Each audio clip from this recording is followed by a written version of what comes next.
সবার আগে তাহলে এই জিনিসটাকে দেখাই। এইগুলো দেখুন, এটা Z180 ইঞ্জিনের এয়ার ফ্যান আছে, এয়ার ফ্যানের ব্লেডের টুকরো দেখুন, প্রত্যেকগুলো ভেঙে গেছে, ভেঙে টুকরো টুকরো হয়ে নিচে পড়ে গেছে। তো আজকের কটা দিন ধরে একইভাবে এই রকম ইঞ্জিন আসছে আর তাদের প্রবলেমগুলো এইভাবে সলভ করছি। তো এটাও তাদের সেই সমস্ত ইঞ্জিনের মধ্যে একটা ইঞ্জিন। তো যে সমস্ত ইঞ্জিনগুলো আসছে তাদের প্রবলেমগুলো একটু বলি, তাহলে আপনার বুঝতে সুবিধা হবে।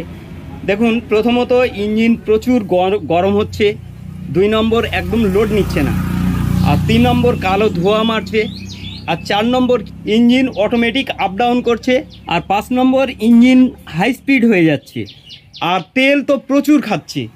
এই সমস্ত প্রবলেম নিয়ে কিন্তু আজকের কটা দিন ধরে মানে কাজ করতে করতে অতিষ্ঠ হয়ে গেছি।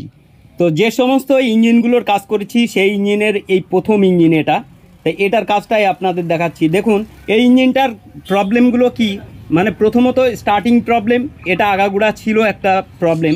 ইদানিং এই 2 দিন ধরে মানে প্রচুর পরিমাণে স্টার্টিংয়ে প্রবলেম আসছে, আর ইঞ্জিন প্রচুর পরিমাণে হিট হচ্ছে, যার জন্যে কিন্তু এই ইঞ্জিনটা নিয়ে এসছে। আর সেই সময় খুলি, তো প্রথমে খুলেই আমি তেলের লাইনটা যখন আমি পাইপটা খুলেছি সেই সময় দেখি যে একটা পেট্রোলের গন্ধ। আমি বলছি কী ব্যাপার রে, এটা পেট্রোল নাকি ডিজেল? একটু তেল হাতে লাগলো, সেটা নিয়ে আমি নাকের কাছে দিয়ে দেখলাম যে পেট্রোলের গন্ধ বেরোচ্ছে। আমি বলছি কিরে ভাই, পেট্রোল দিয়েছিস নাকি? বললো যে কই না তো, ডিজেল। আমি বললাম না, পেট্রোলের গন্ধ বেরোচ্ছে, দেখ ভালো করে। তা উনিও তেলটা নাকের কাছে নিয়ে দেখলো, বললো যে হ্যাঁ এ তো পেট্রোলের গন্ধ বেরোচ্ছে। আমি বললাম যে তেল কোথার থেকে নিয়েছিস ভাই? বললো যে পাম্প থেকে নিয়েছি। আমি বললাম পাম্প থেকে নিয়েছিস, অথচ পেট্রোল দিয়ে দিয়েছে তোকে, তুই বুঝতে পারিস নি? তো উনি বললো যে না, আমি পাম্পে একদম সঠিক যেখান থেকে ডিজেল দেয় সেখানেই আমি গেছি, সেখান থেকে আমি ডিজেল নিয়েছি। আগে 2 লিটার ডিজেল ছিল ট্যাঙ্কিতে, আর 1 লিটার ডিজেল আমি নিয়ে আসলাম। তা আমি বললাম তাহলে তেলটা পুরো বের করো, মানে তেলটা আলাদা বোতলে পুরো বের করলো। বের করে দেখলাম যে একেবারে সত্যি ডিজেলের সঙ্গে পেট্রোল মিক্সচার হয়ে রয়েছে।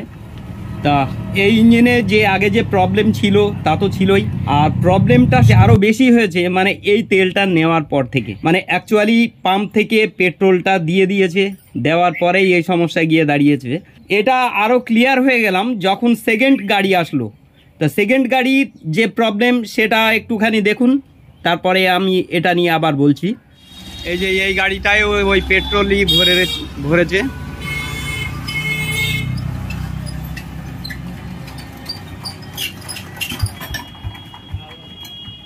মার মার মার মার,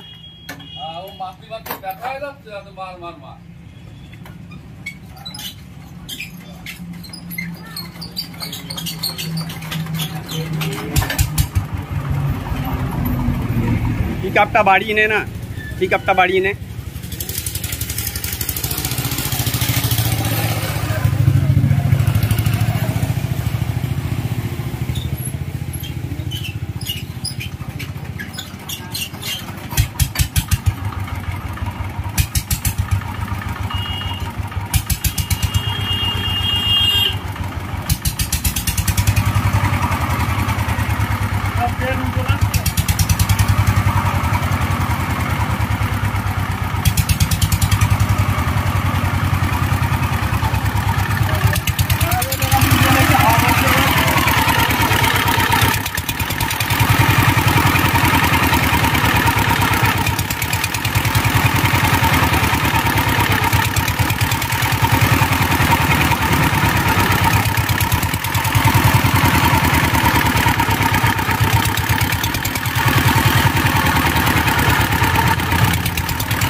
নে তুই চল যা।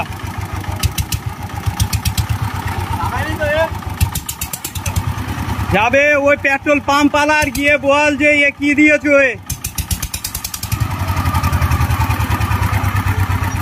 বলবি যে ইঞ্জিনের ড্যামারেজ দেওয়া লাগবে। আগের দিন ওই ইঞ্জিনের কাজ করলাম একটা, সেম ওই একই প্রবলেম। যা যা।